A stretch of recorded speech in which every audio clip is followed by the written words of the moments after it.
Então vamos lá. Eu vou. Você quer ajuda para passar aí? Não, eu passo aqui. Ah lá, já estou gravando. A pessoa está no trabalho. O que ele faz, hein? Acho que é outro ali no PowerPoint, é outra apresentação.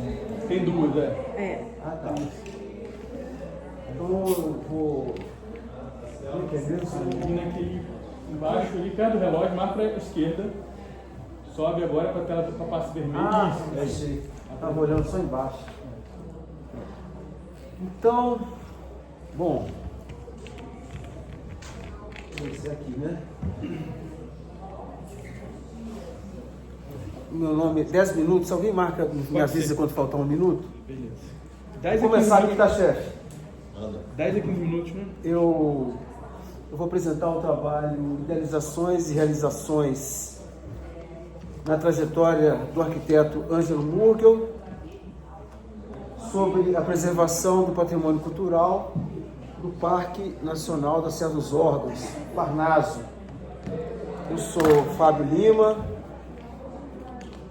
a minha formação não é de biólogo, sou engenheiro arquiteto, formado pela Escola de Arquitetura da UFMG e sou professor na UFJF. E esse trabalho eu trouxe aqui para discutir um momento original da criação dos parques nacionais, um momento esse em que esse arquiteto Ângelo Alberto Murgel esteve empenhado, né, os primeiros parques que foram criados no Brasil, o Parque Nacional do Itatiaia, o Parque Nacional do Iguaçu e esse parque aqui, o Parnaso. Deixa eu ver se vai dar aqui. Bom, eu trabalho com urbanismo e planejamento urbano, arquitetura também, e nessa via de estudar a história do urbanismo e do planejamento urbano, eu acabei encontrando esse arquiteto, Ângelo Murgel, e eu passei a estudar então a trajetória dele, e o estudo da trajetória dele me conduziu aos parques nacionais, que foi um dos temas que ele trabalhou. Eu coordeno um núcleo de pesquisa, que é o Urbanismo MG, e a gente trabalha com as trajetórias profissionais de urbanistas, de engenheiros, de arquitetos e outros profissionais, além também de entender a produção deles, né, enquanto projeto urbanístico. Oi?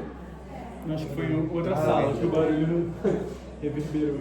Então a ideia assim, é entender a contribuição desses profissionais dentro do panorama, né, da cronologia do urbanismo no Brasil e, em particular, aqui tem algumas produções que a gente fez. Depois eu disponibilizo a apresentação para os senhores, para as senhoras. Aí, entrando em Belo Horizonte, foi quando eu me encontrei com o Ângelo Murgel, né, e eu passar... aí aqui é a minha tese de doutorado, em que eu trabalhei com... Ele foi um dos protagonistas que eu estudei, né? Então, a partir desses estudos, né, eu encontrei a vida, me interessei pela vida do arquiteto. Ângelo Murgel nasceu em Cataguases e morreu, faleceu no Rio de Janeiro, né? Ele nasceu e foi estudar no Rio de Janeiro, nasceu em Cataguases, foi estudar na Escola Nacional de Belas Artes, que hoje é a Faculdade de Arquitetura da UFRJ, né? Terminou o curso de graduação com a medalha de ouro, aqui é o diploma dele. Aqui é o trabalho, os primeiros trabalhos dele, esse é o trabalho final de graduação, que foi Edifício dos Correios, uma proposta. Aqui ele trabalhando no escritório. Então ele é um arquiteto que começa a atuar em Belo Horizonte, depois que ele se fecha o curso, né? E aqui é um pouco da produção dele, a Penitenciária de Neves, o Cine Brasil. Então ele teve uma trajetória como arquiteto em Belo Horizonte muito relevante. E em 32, se formou em 31, né? Em 32 ele vai se transferir para o Rio de Janeiro, para o Ministério da Agricultura. Então, eu tenho 10 minutos, né? Então não posso empolgar muito, não. Aí no Ministério da Agricultura, ele vai fazer também importantes trabalhos, como, por exemplo, o Centro Nacional, que é hoje a Universidade Rural, não é? O campus, a Rural, esse prédio, é desenho dele.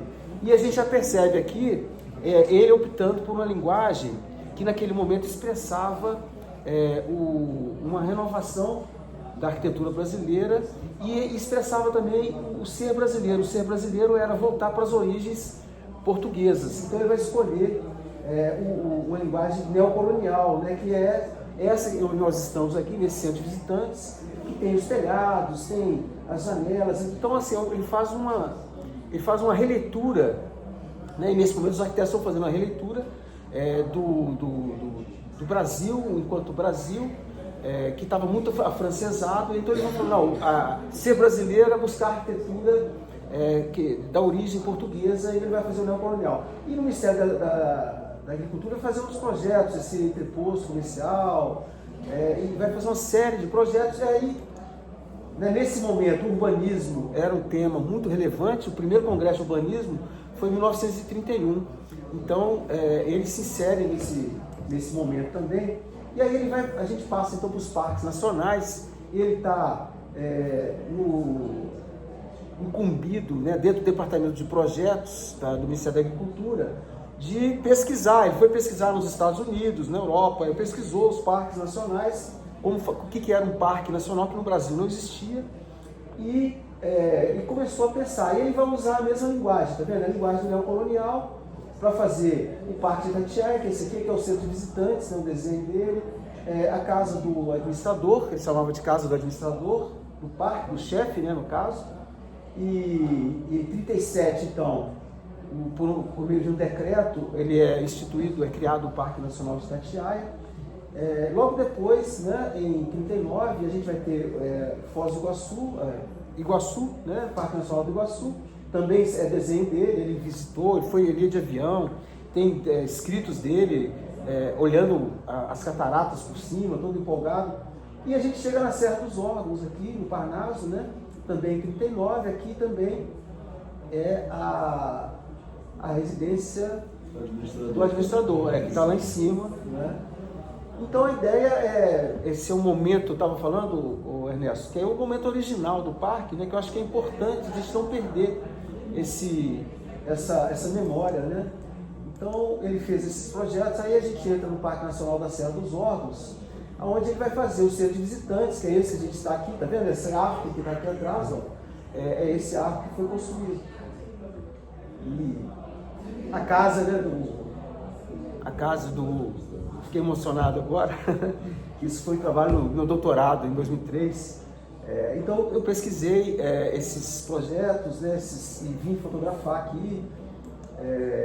Aqui é uma entrada, tá vendo? Então, de um lado eu usava o neocolonial para as edificações mais importantes. E usava também um rústico, né, que é a pedra, o abrigo do Parque Nacional do Itatiaia, lá de cima, o abrigo do Rebouças, é nessa linguagem da pedra rústica, um telhado de uma água. Os antigos abrigos aqui eram assim. Eram assim, foram, pois é. E aqui a gente também vê a entrada, então ele usando madeira rústica, né? E aí a gente vê, né, assim, a questão que eu coloco, a questão da preservação desse momento agora, né, que ainda está presente, mas que remete à origem do parque. E aqui a gente vê a minha casa, que eu mostrei há pouco, da administrador, esses edifícios aqui, né, outros edifícios já anexos que ele projetou. Aquela imagem que não está muito boa, mas é aquela que tem ali no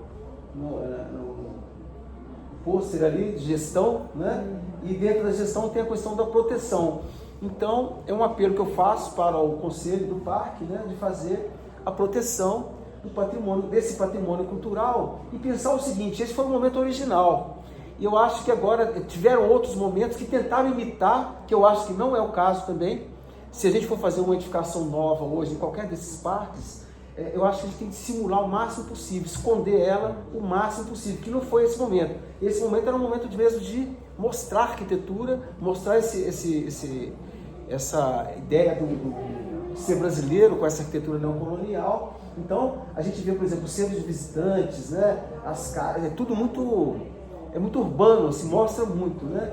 Então, hoje eu acho que um direcionamento seria proteger esse momento original e definir critérios para as renovações, as novas edificações, e que as novas edificações não apareçam tanto como apareciam antes.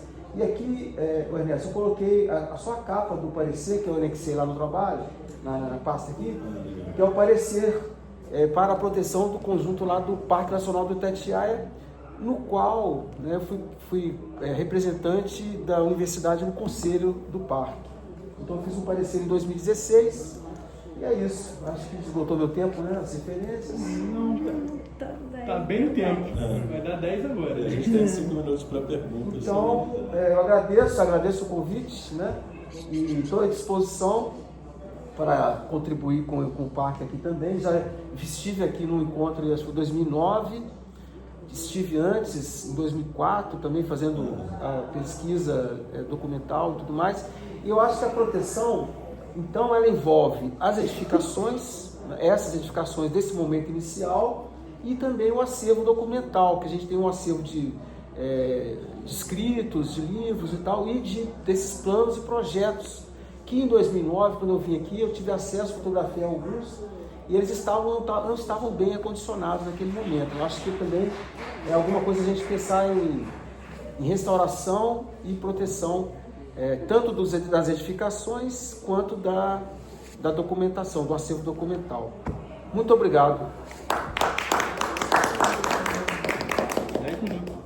10 minutos? Uma pergunta. Uma das minhas perguntas você já respondeu o que você via como que seria um novo estilo arquitetônico para novas edificações aqui. Você colocou que não faria sentido seguir isso, né? Uhum. Mas eu fiz doutorado lá nos Estados Unidos, com nada a ver com isso, mas você tem uns 40 e poucos parques nacionais. E eles lá usam um termo que é a parquitetura. Então, assim, eles tentaram desenvolver uma linguagem para os parques nacionais. Também tem uma onda muito grande, mais ou menos nessa época aí, nos anos 30 lá, principalmente, que durante a Grande Depressão, eles teve o New Deal, né, para empregar a gente. Uma das coisas que eles fizeram foi criar frentes de trabalhos para estruturar os parques nacionais. Então, construíram muita coisa e aí desenvolveram essa arquitetura com muito material local, até por conta da crise. Então, também tem alguma similaridade, muita pedra, muita madeira local. E isso ficou meio padrão para os parques americanos. Tem alguns que fogem disso, mas queria entender como é que você vê isso. Assim, se faz sentido buscar uma linguagem comum para os parques nacionais, ou é melhor cada parque nacional se adequar ao seu ambiente local? Como é que é a sua visão disso? Então, nesse primeiro momento, se a gente voltar, né? Como é que volta aqui, né? Se a gente voltar aqui, nesse primeiro momento, essa linguagem foi usada nos 3 parques que foram criados, né? E, posteriormente a esse momento original, as tentativas que vieram depois, algumas tentaram seguir essa arquitetura, né? Eu acho que hoje, pelo que eu vejo, né, pelo que eu tenho trabalhado também, eu acho que a gente não deveria nem criar uma arquitetura que apareça tanto assim. E acho que não precisa ser uma parquitetura, pode ser mesmo a dissimulação o máximo possível, porque já tem muita edificação. Eu acho que os parques já têm muitas edificações, né? Então, se for ter a necessidade de construir alguma coisa, que ela seja dissimulada, né? Telhados verdes, né? Os materiais podem ser materiais rústicos, né? Pedra, materiais que têm uma durabilidade mais dentro desse contexto, né? De muita umidade e tal, e chuva e água. Então, eu acho que tem que ser materiais que sustentam, mas ao mesmo tempo eles não podem aparecer na paisagem. Acho que isso é uma paisagem. Eu não usaria a questão da parque-arquitetura, eu usaria assim: vamos fazer então para os parques uma paisagem dissimulada. Uma paisagem dissimulada para que prevaleça a natureza e não a edificação. Sabe? Eu orientaria nesse sentido. E são tombados? Não, isso é uma das coisas que está em discussão. O Fábio mencionou que ele fez um parecer para Tombar Itatiaia. E recentemente a gente fez um projeto para a valorização dos acervos dos 3 primeiros parques e começou essa discussão de tentar fazer um tombamento do conjunto dos 3. E tem uma questão que muitos prédios estão descaracterizados, né? Esse o prédio aqui na frente, ali onde é o centro de referência, fizeram um puxadinho. Outros só fecharam com vidro, que é menos grave, tá? Mas esse cuidado também de tentar manter o que é a arquitetura original é uma questão que hoje ainda não está muito no radar. Eu acho que a gente precisa puxar mais isso. Então, tombamento é uma palavra muito forte, né? Até porque eu acho que tem uma dinâmica também, que a gente não pode tratar um patrimônio que tem uma certa dinâmica de transformação nesse sentido do patrimônio cultural congelado. Então eu acho assim, a gente primeiro tem que levantar cada um, ver o que foi adicionado, né? Ver se aquilo foi adicionado e merece continuar como está ou pode ser retirado, né? E talvez assim, manter essa imagem desse momento inicial, ter critérios para as novas edificações e para as modificações, né? E entender que assim, a vida é movimento, né? Então não adianta querer usar, claro que vai ser um grau de proteção que começa com o registro documental de todas as edificações, tanto essas do momento original quanto as que foram feitas posteriores. A partir desse registro documental, né, numa discussão do Conselho, que eu acho que é o Conselho que representa né, o que vai ser feito das políticas aqui do parque, né? E com o Conselho, então, entender qual que vai ser o que vai ser protegido, né? A volumetria, alguma outra coisa importante, essa questão do acervo documental também, né? E ter, acho assim, o que é mais importante é ter critérios, né? Critérios para as novas que virão. Porque a gente sabe que, né, nessa dinâmica de movimento sempre tem uma necessidade de alguma coisa a mais, ou rever alguma coisa que foi feita, mas assim, eu acho que preservar o momento original, ele é importante, e discutir os critérios para serem feitas as novas inserções. Quando eu entrei aqui, antes de começar, que eu vi essa janela, aí depois você falou da questão lá da Rural, nós somos da Rural, a casa do reitor tem essa, claro que é muito menor, e as casas que são do outro lado, lá na ecologia, também são assim, que deve ser dessa época aí de 30. O Instituto de tem Ecologia. Essa janela desse mesmo jeito, só que menor, até a foto ali. De fora é igualzinho. E, inclusive tem um prédio que é novo com relação às demais edificações da universidade, que é a pós-graduação de Educação Agrícola. Ela também é nesse estilo, só que ela é acho que de 2010. Mas aí entra essa coisa que eu estou falando de imitar, né? Da imitação, da que imitação. eu acho que não é o caso, sabe? Que que tem essa janela, aí é criar um falso histórico, porque aí todo mundo que vai lá vai pensar, olha, isso aqui também é Mughel, tudo é Mughel. E quando na verdade o Mughel só está no Instituto de Puericultura, que eu, se não me engano, que deve ser esse de ecologia que você está falando, e talvez essa do reitor também é uma imitação. Eu acho que é posterior, né? Será que é posterior? Não sei. Essa cara de casa do administrador e tal. a casa do administrador. Não, que pode é bem ser, no alto, pode assim. ser, tem. Tem uma última pergunta, para a gente não atrasar muito aqui. Uma coisa que eu reparo nos 3 parques, né, que o Mughel projetou, é que a fachada principal era voltada para o que seria, eu acho, uma vista panorâmica. Né? Mas vale, nos 3 né? parques que aconteceu foi que teve regeneração e elas acabaram ficando nos fundos. Se você pega o centro da cidade de Itatiaia, né, aquela torre ali e tal, que olhava para o vale, hoje você só vê uma matinha, tipo aqui. Isso aqui também era tudo desmatado em 1940 e pouco. Então você tinha uma visão panorâmica. Então ele faz a janela, que seria a fachada mais nobre, virada para cá, enquanto a gente chega pelos fundos. E no Itatiaia é a mesma coisa, no Iguaçu é a mesma coisa, assim. Tem alguma... Você já viu alguma coisa dele justificando isso? Não, é porque é isso mesmo. Ele queria projetar esses centros para o visitante chegar e vislumbrar o que é o parque, né? E naquele momento é isso mesmo. As construções foram feitas numa situação em que a mata, naquele trecho, não tinha o que tem hoje, né? Em termos de regeneração. Mas a ideia dele era que as pessoas pudessem a fachada nova ter essa dimensão da paisagem. Inclusive na Universidade Rural, O prédio principal, ele é bem nesse sentido, ele é bem panorâmico ali, central, da rodovia ali, tem essa visão de toda. E como teve regeneração ali, ainda tem essa característica. A rural ainda mais monumental, né? Que é uma é. coisa que ele fez bem. Eu fico pensando mesmo nesse impacto de chegar ali e ter uma coisa grandiosa, né? Ela continua desmatando. Gente, obrigado, Fechou? Fábio. Quem é o próximo? Obrigado. E Eu o... falei aqui funciona o setor de arquitetura do CMB todo, né? Ah, é? E aí o arquiteto tá de férias, mas ele tá aí. Entendi. Ele vai descer daqui a pouco, vou botar vocês para conversarem. Tá ótimo.